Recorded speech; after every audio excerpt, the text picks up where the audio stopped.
Pouvez-vous nous rappeler les indications de l'administration d'oxygène par inhalation réalisée par un secouriste?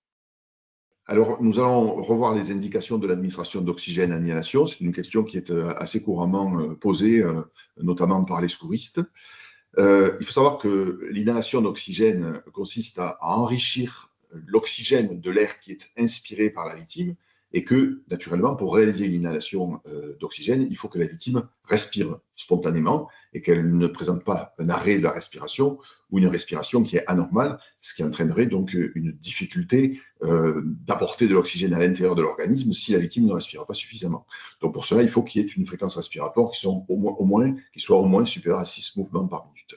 L'inhalation d'oxygène, elle est donc indiquée chez une victime qui respire, qui présente une détresse respiratoire ou une détresse circulatoire, qui est cliniquement évidente.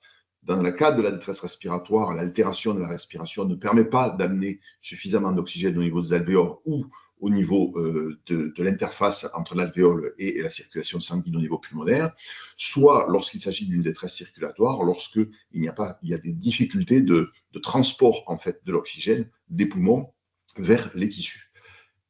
La deuxième indication qui est plus commune, qui consiste d'abord à mesurer la SpO2, car la SpO2 peut mettre en évidence une altération, notamment de l'oxygénation du sang, même parfois avant que des signes beaucoup plus évidents de détresse apparaissent. Et on considère actuellement qu'il faut administrer de l'oxygène en complément lorsque l'on a une victime qui présente une saturation périphérique en oxygène qui est inférieure à 94%.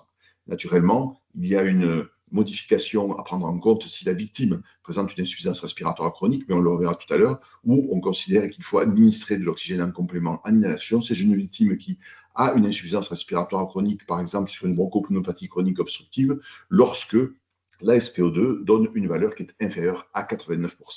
Il existe aussi des cas particuliers en ce qui concerne l'inhalation d'oxygène.